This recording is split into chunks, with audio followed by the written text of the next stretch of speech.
L'amour est le sentiment intense d'affection que chacun d'entre nous éprouve dans sa vie. C'est pas le propre de l'homme, car les animaux éprouvent aussi l'amour. La différence, il est chez eux non conditionné par le mental. Même les végétaux ont leur saison de l'amour, le printemps, moment où ceux-ci fleurissent et entament leur cycle de rapprochement par le biais d'une sexualité de hasard et de reproduction. Aucun autre mot n'a autant été récupéré que le mot amour, notamment par les religions ou par les disciplines comme la psychologie, la neurologie, l'anthropologie, la philosophie ou encore les arts. L'amour est pluriel, polymorphe. Chacun le définit et l'entend à sa façon, au gré de son vécu, et chaque définition le limite à l'une de ses facettes. Sous le vocable amour se cache une palette de sentiments englobant différents types d'amour, tendre, passionnel, maternel, romantique, sexuel, fraternel, platonique, métaphysique. Bon, chacun s'en fait en fait une idée au gré de son vécu, de son éducation et de sa culture.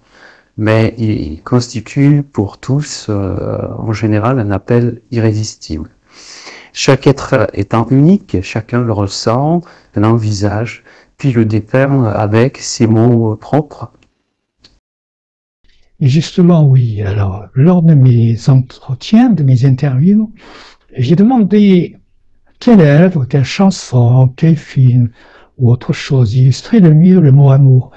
Et tu vas voir que chaque personne a une vision spécifique et que toutes sont pertinentes et reflètent les expériences de chaque personne.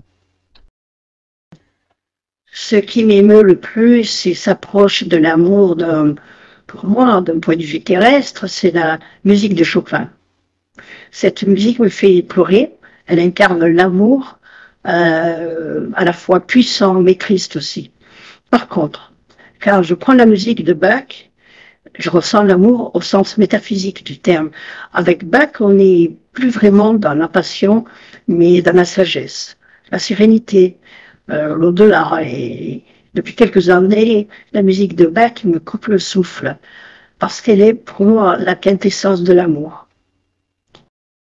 Pour moi, la meilleure illustration est peut-être l'image de la Pietà qui représente la Vierge Marie douloureuse, celle qui tient sur ses genoux le corps du Christ. C'est cette image qui vient à mon esprit en premier quand je pense au mot amour.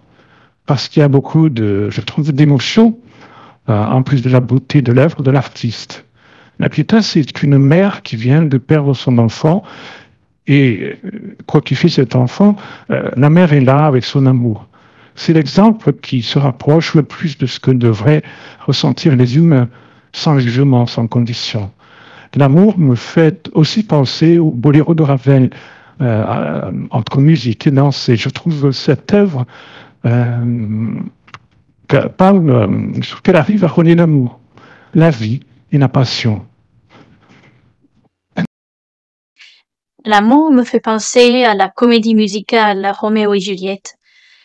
Pour moi aussi, le film La vie est belle, réalisé par Roberto Benigni, est un film d'amour fort et plein d'émotions. Mais aussi le film Les petits mouchoirs de Guillaume Canet, j'ai trouvé ça très très émouvant.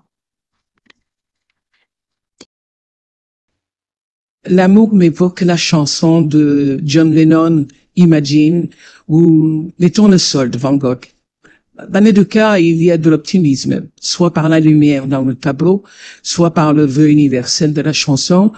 L'amour, c'est tout ce qui vibre, en fait. C'est la petite fleur sur le chemin, c'est ta respiration, c'est tout, et c'est aussi simple que ça.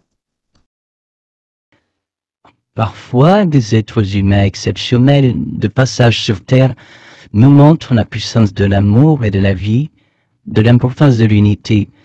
Ce sont des êtres qui donnent leur vie pour l'idéal d'un monde meilleur où les humains peuvent s'aimer sans avoir peur les uns des autres, en considérant et respectant les autres espèces aussi. Alors, en disant ça, je pense plutôt à des yogis ou des personnes comme ça, pas spécialement des savants. Hein. Bien sûr, on est là dans le monde des idées plutôt que dans celui de la manifestation, mais c'est important. Et il faut bien commencer par quelque chose.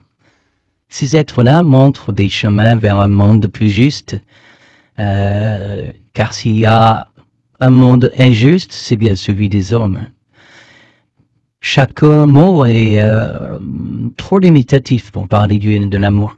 L'amour, c'est à la fois une force et un état de conscience, c'est être l'autre et être tout.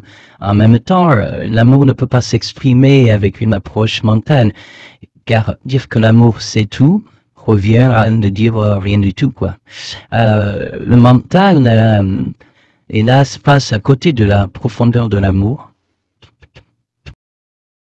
Moi, je relie l'amour à un éveil. Tu vois, la méditation me permet de comprendre que je suis là, un animal. Et même le pauvre con, qui me saoule parce qu'il est aussi le reflet de moi dans ce tout. Avec le temps, j'arrive à souhaiter aux gens qui s'éveillent. Parce que j'ai compris que s'ils sont aussi cons parfois, c'est juste parce que ils sont formatés manuel. L'amour, c'est ça pour moi. Mais il n'est pas toujours facile de le ressentir quotidiennement. Hein.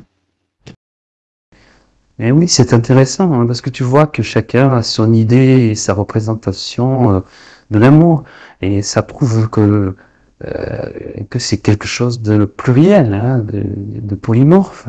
Alors, tu me connais, Max, je vais remettre un petit peu d'obscurité dans tout ça en disant que l'amour peut pousser au pire aussi, hein, c'est-à-dire au pire et au meilleur. Il est une force de liaison et de compassion dans le meilleur des cas. Mais il peut aussi conduire au crime passionnel, faut pas l'oublier, à la confusion entre amour et narcissisme, à la dépendance, au détournement ou à l'exploitation de l'affection par un bourreau, un conjoint ou tout autre personnage. Et dans ces cas, il perd son caractère lumineux et se met au service du funeste. Bon, cette précision étant faite, si je remets la lumière, on va dire, c'est vrai que l'amour est propre aux espèces vivantes. Je veux dire par là que les robots doués de hautes fonctions cognitives ou capables de missions interplanétaires en sont dépourvus. Dans ce domaine, l'humain est né avec une capacité à aimer que la machine la plus sophistiquée du monde ne possède pas pour une raison très simple. Cette raison, c'est que l'intelligence de l'amour née des programmations n'est pas et ne sera jamais l'amour éprouvé et ressenti. Oui, bien sûr, tu as raison de préciser tout cela, de mettre un petit peu d'obscurité dans cet amour, parce que c'est la réalité. Hein. Il y a une partie lumineuse, une partie beaucoup plus obscure. Alors, quand on demande, c'était l'amour aux personnes, moi j'ai remarqué qu'elles orientent et projettent l'amour vers l'extérieur de soi. Ça va être, bon, on a vu l'amour de l'enfant, de l'autre, de l'ami, des animaux, etc. Mais j'ai remarqué que l'amour de soi-même est bien plus rarement évoqué. Alors que c'est peut-être la première phase de l'amour que l'on devrait éprouver. Et je te laisse écouter un témoignage intéressant à ce sujet. Je pense que si on ne s'aime pas, on ne peut pas aimer l'autre. Souvent, on se met en couple pour se prouver qu'on peut aimer. En réalité, souvent, on ne s'aime pas et on a besoin de l'autre en face pour nous dire que nous sommes aimables, que l'on peut être aimé, je veux dire que l'on peut nous aimer. L'autre nous prouve quelque chose que nous avons peut-être perdu et qui est l'amour-propre, l'amour de soi. L'un des sens de cette vie sur Terre est aussi de retrouver cet amour pour nous et de nous redécouvrir pour être dans l'acceptation de ce que nous sommes, de qui nous sommes, c'est-à-dire entre ciel et terre, enfants des étoiles et enfants de la terre. L'amour de soi veut dire qu'on se trouve à sa juste place, qu'on a compris que la perfection n'existe pas, et que l'on comprend notre beauté dans cette imperfection.